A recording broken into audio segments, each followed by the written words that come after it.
Alright, in this section we're going to be dealing with the second part of the initialization of the firmware. Um, well, the first part sort of dealt with doing it with STM32 CubeMax, but this part was sort of the parts that CubeMax does not initialize for you, but are very necessary to the functionality of the system, to the functionality of the closed loop control system, as we are using in this case, well, in this specific application. Um, so the first thing is the initialization of the PWM. Of course, the timer that we actually use to implement the PWM is timer one, which is already initialized, but um, it actually has to be started up.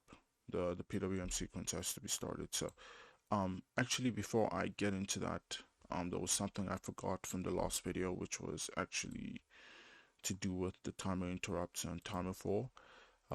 Actually, the parameters, everything was actually fine. Well, here, let me just take it back to 8499, which is what we calculated. And NVIC, this is sort of what I made a mistake on. TIM4 global interrupt. This has to be enabled for the timer to actually be, you know, for for a section of code to be triggered every time it interrupts. This has to actually be done. The global interrupt has to be enabled. Um, so I'm just gonna save that and regenerate the code. Yes.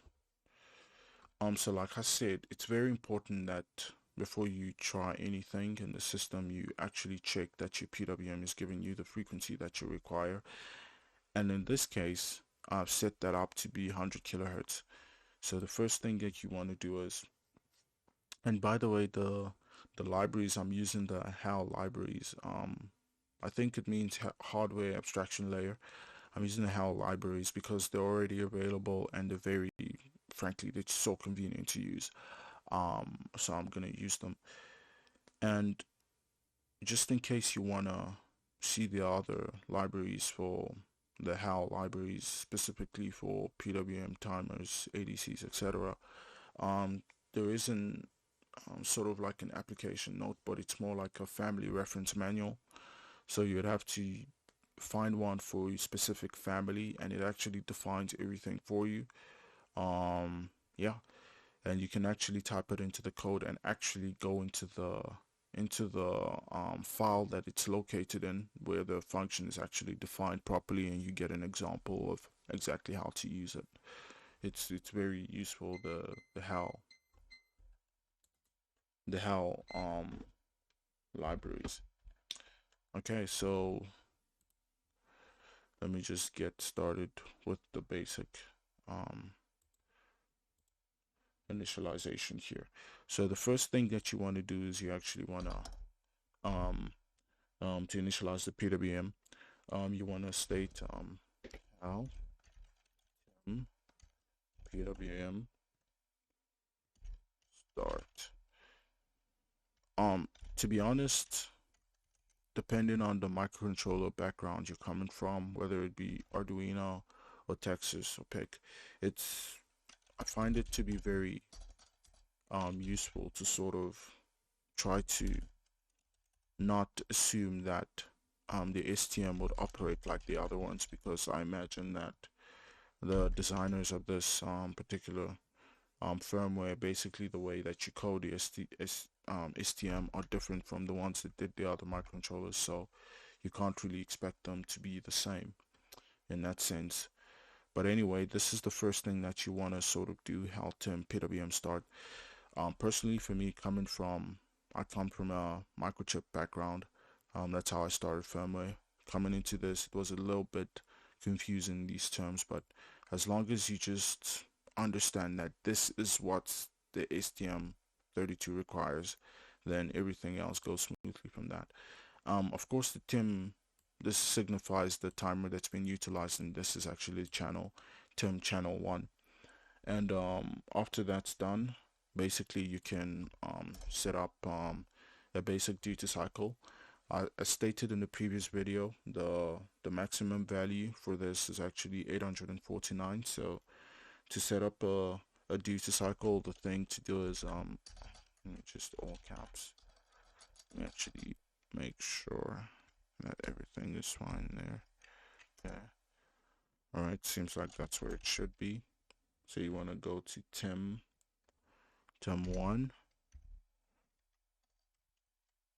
so CR1, and you just want to state what that's equal to. It has to be a value between 0 and 849. So for starters, I'm going to select it to be 350. I think that should be about 40% duty cycle. I'm not so sure. Yeah, about 41.2% duty cycle. And now I'm gonna run this, and actually I've connected the microcontroller to it, and so I can actually take a look at this.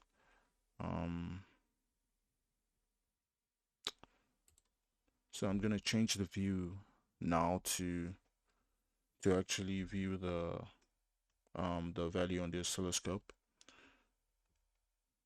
and to ensure that the frequency is what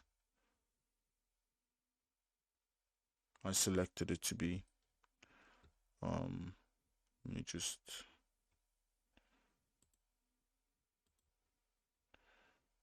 all right.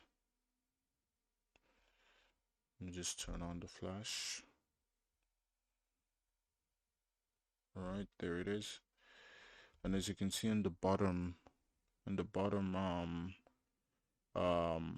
the bottom right hand corner, you can actually see the frequency is 100 kilohertz. I'm not sure if it's very visible. It's at this point, yeah, but you can actually see it's 100 kilohertz, and the duty cycle is actually somewhat about 40%. So in the code, I'm sort of going to change it to let me just open the display and close that for a bit. I'm going to change the value to a duty cycle of 600. It's important that you actually check this out. So I'm going to go back. So it's 600 now. I'm going to run it whilst I'm showing the view. Turn on the flash. All right, so I'm going to run it now. I'm going to actually how do you say, burn the code into the microcontroller. Sort of like a CD term. All right, so that's a duty cycle. I'm using a value of 600, so that's about 70% duty cycle. This is actually the maximum duty cycle we're going to be dealing with in this code, in this firmware, which was the duty cycle calculated. Well, close to it anyway. It's going to be, I'm going to choose a value of 75%, but this is close to it.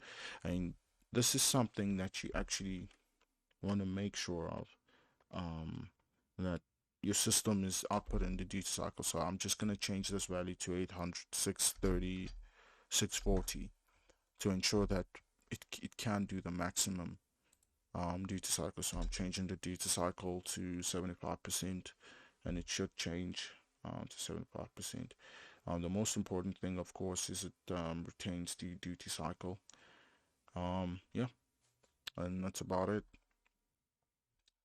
So I'm just gonna go back to the firmware section. We're done with this part for now. All right, that's basically that for the firmware with regards to the PWM anyway. Next we have to initialize the ADC. Yeah, we have to initialize the ADC and the DMA, which in this case is actually going to be done together. So first things first, to initialize the ADC with the DMA, we have to go to HAL ADC start DMA, and the arguments in this case will be ADC1,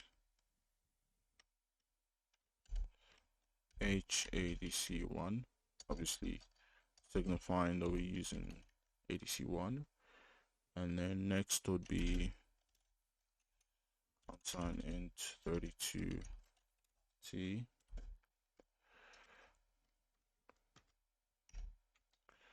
and ADC values. Okay, so this basically signifies in this case, so we're initializing here. What we're initializing is an array that's going to store the values once it's done sampling the ADC pins.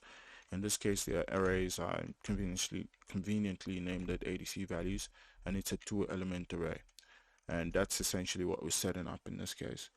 And also, it's important to set up under the private variable section. You also want to set up the actual array. So in this case, it'll be unsigned int 32t values.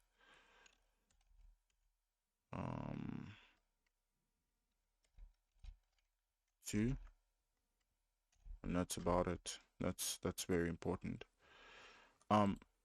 Additionally, I don't know if I've mentioned this earlier, the sensors have to be discussed in this the sensors have to be discussed in terms of obtaining the actual correct values for the voltage and the current.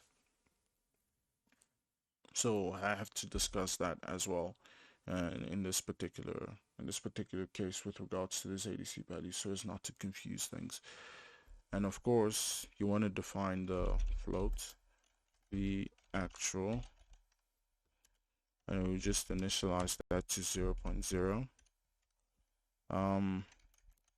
It should be noted that in some variations of the PI, the controller, anyway, for closed loop control of power electronic converters, that floats are not advised in some cases. In some cases where time is really a factor that you want to consider, because they do take time. On the STM32 is, I must say, is very optimized and it doesn't take a lot of time, but on microcontrollers such as the PIC, from my experience at times, it's better to use integer values and to sort of work your way through that properly and keep in mind the time that you have, which isn't a lot. But anyway, in this case, we're using the float, so float, then V actual and I actual. All right.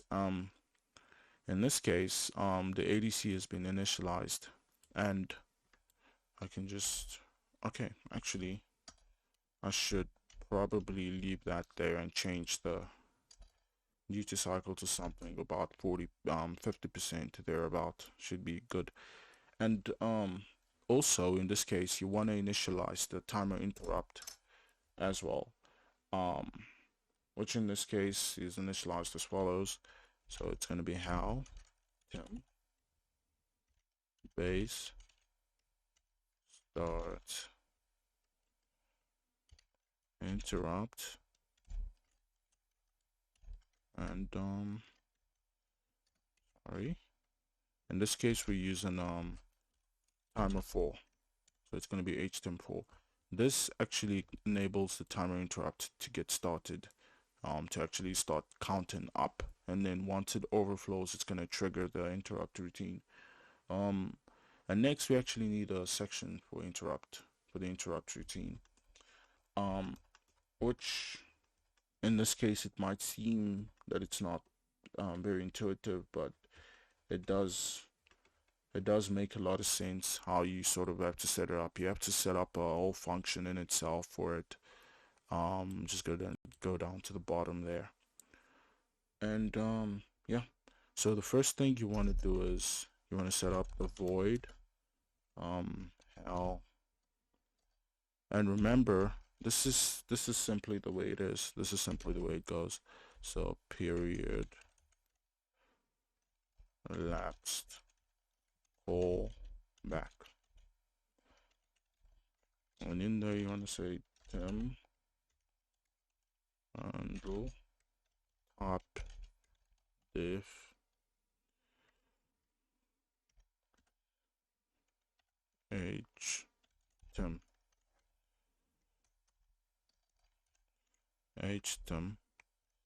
and next you want to go how temp period elapsed callback, and in there you actually want to define it. And what's nice about this is you can sort of have a lot of timer interrupts and just write the code directly into it for what you want to implement when any one of them is triggered. But in this case, it's going to be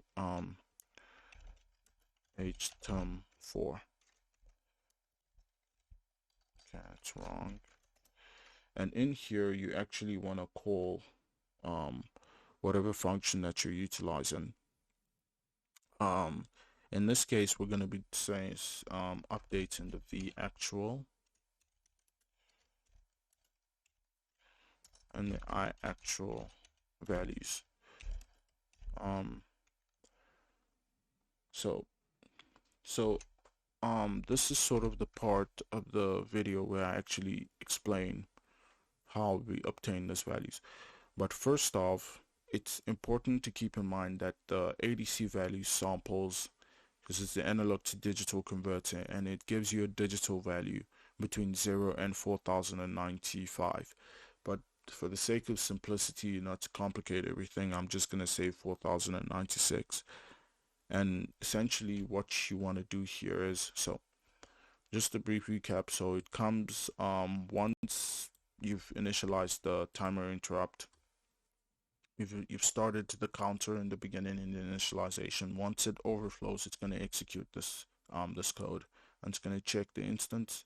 Is it TIM4 that triggered? And then it's going to execute these codes. And remember the array that was started there in the that was initialized ADC values with the DMA, what's going to be written into it. So the first is going to be for the first pin IN0. So it's going to be ADC values. The first element of the array is going to be written to, which is 0, and that's going to be multiplied by a variable, which I'm gonna discuss shortly. Let's just say the value 0.008. I'm just writing this for the sake of, you know, having something there like a placeholder. And here I'm gonna state 0.006.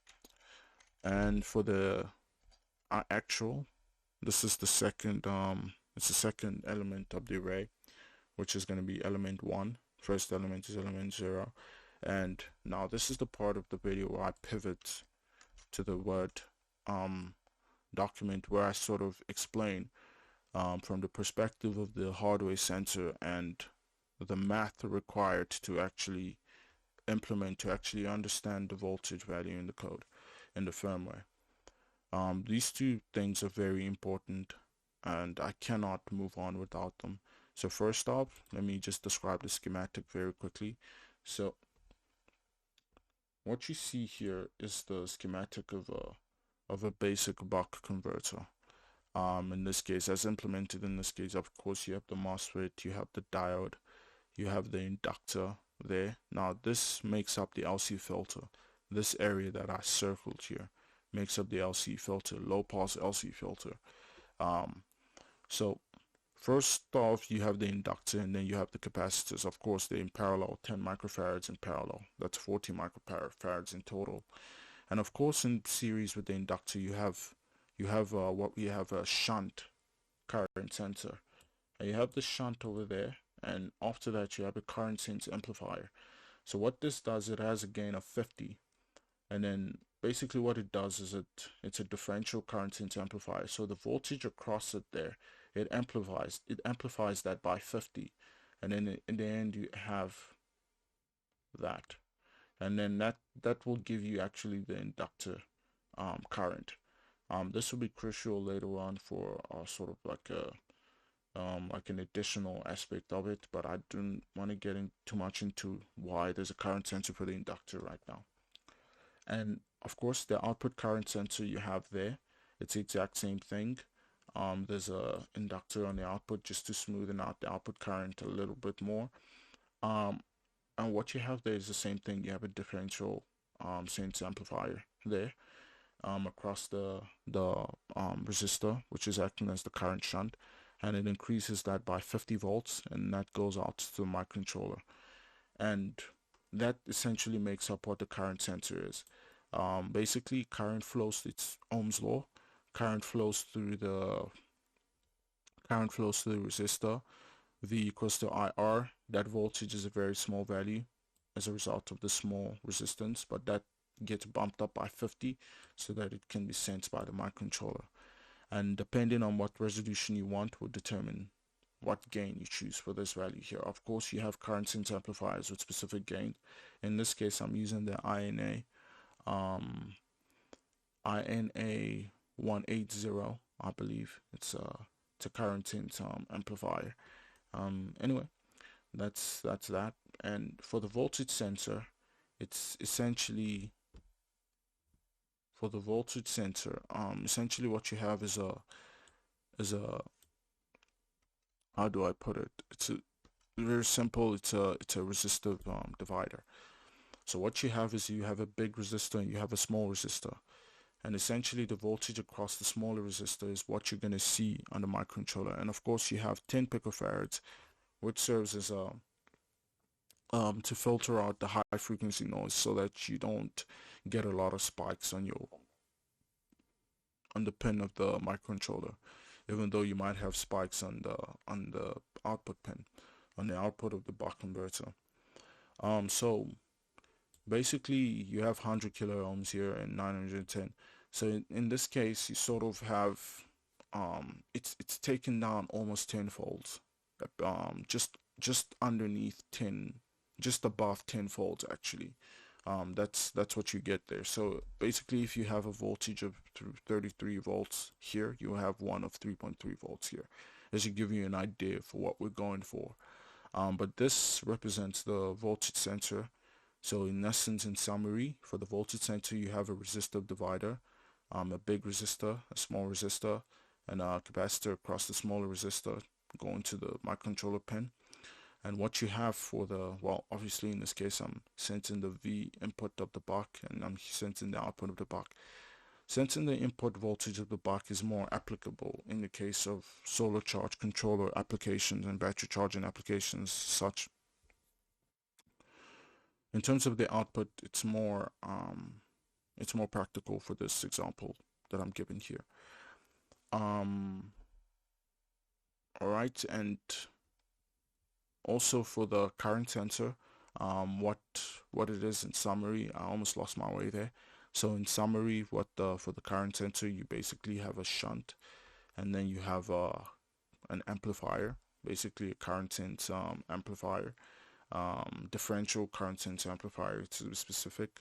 In this case it's actually 50 volts per volts, and that's about it on the hardware front, specifically in relation to the firmware, to the firmware implementation anyway. Of course, you will have this schematic provided to you for reference to the system. Anyway, let me get back to describing it in detail. So essentially, how to calculate V actual, how to actually obtain this value in the code is as follows. So what you have here is the V actual, is the V actual, and here you have so essentially what you're doing is you're going all the way back. So what you have here is the raw ADC val.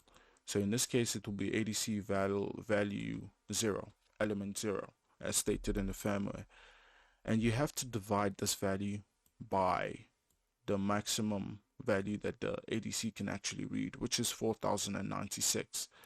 It's actually 4095, but like I said, I don't want to really be pedantic, sort of want to be keep things simple, so I say 4096 instead of 4095, which is no real difference anyway. And you have the V reference, which in this case is 3.3 volts. That's the reference that the STM32 operates at. And here you have R1 plus R2 divided by R1. So in this case, R2 is the bigger resistor. I'm sorry, though I had described it here. So this is the bottom part is actually supposed to be R2. because R2 is the smaller resistor, R1 is the bigger resistor. Let me just change that over there. It's just causing some confusion. Alright, so R2 in this case was 100K, R1 910K. So what you have here in this case is basically there's a voltage on the analog pin, and what you want to do is you want to sense that particular voltage. You want to sense the voltage on the particular analog pin. That's very important, and that's what this gives you. But basically what the microcontroller reads is a value between 0 and 4096. You want to get that on a scale of 3.3, so it's almost like a percentage sort of thing. So you want to take what you're actually reading, divided by 4096, and multiply by 3.3. So this value here is actually 2 to the power of 12. So the ADC res, I put that there just in case you choose an ADC resolution of 10. This value will be 1024, or 1023 if you really want to be specific, but 1024. And VREF is going to be 3.3.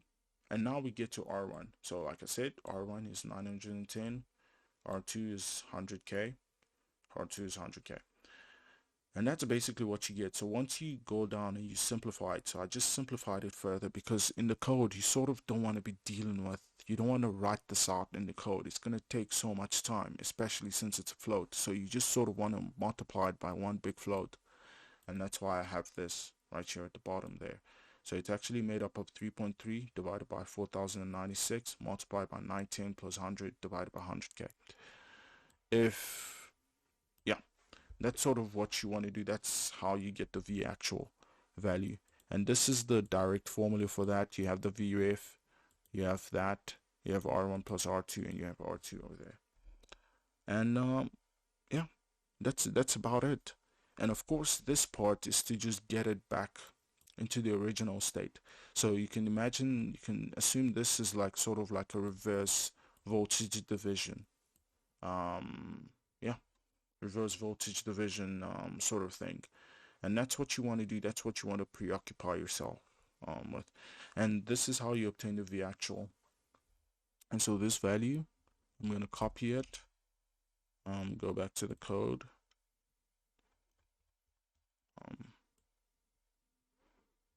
okay, let me just select that to get me there quickly, and paste that there.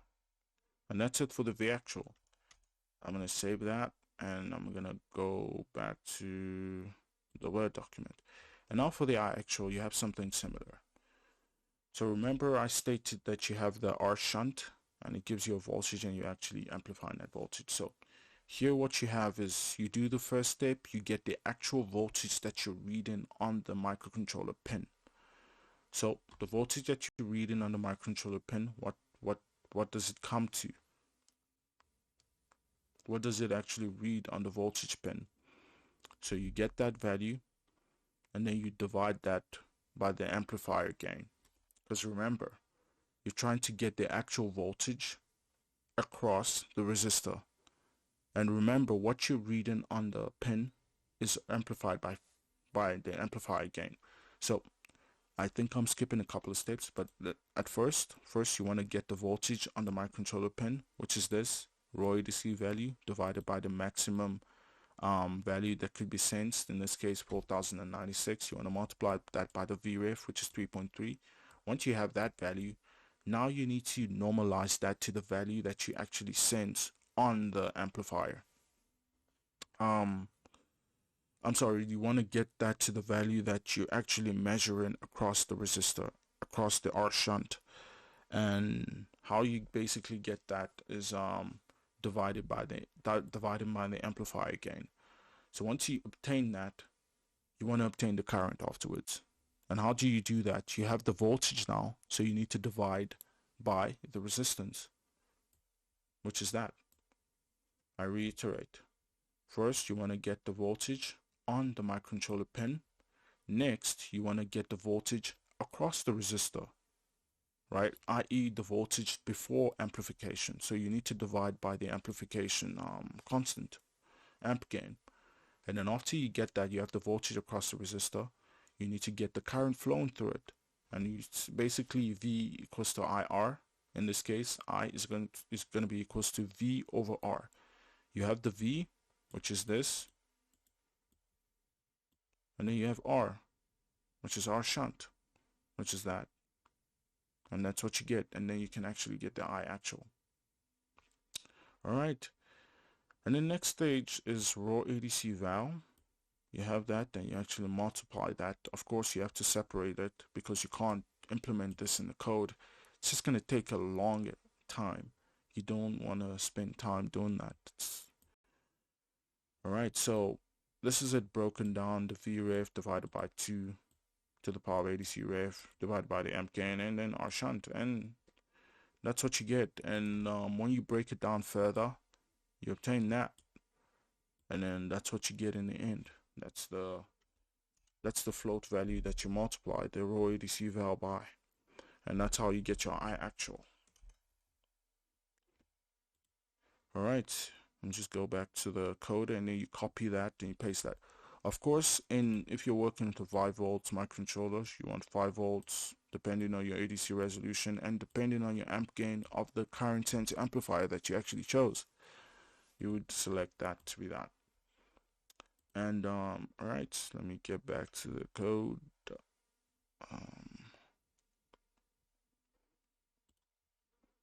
I believe I copied that value. Alright, and that's about it. And alright, this video is getting quite long, so I'm gonna cut it here. This section will be continued, of course, but in the next one, I'm sort of gonna dive into how you can actually view the V actual and the I actual values in the as a live expression in debugger mode, because that's very important that you're able to see that before you actually carry on with anything. Right, so I'm just gonna run this hex code, see if I get any errors. Okay, I get 2 errors in this case. Let's just find out what they are.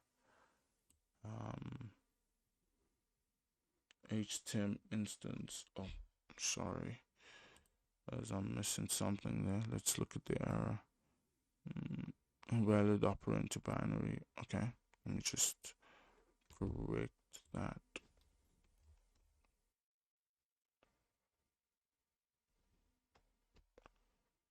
Oh, I'm sorry. This is supposed to be TIM4. Stated HTM4. Let's just run that again. Alright. So that's about that. So I'm just gonna go on to the next stage and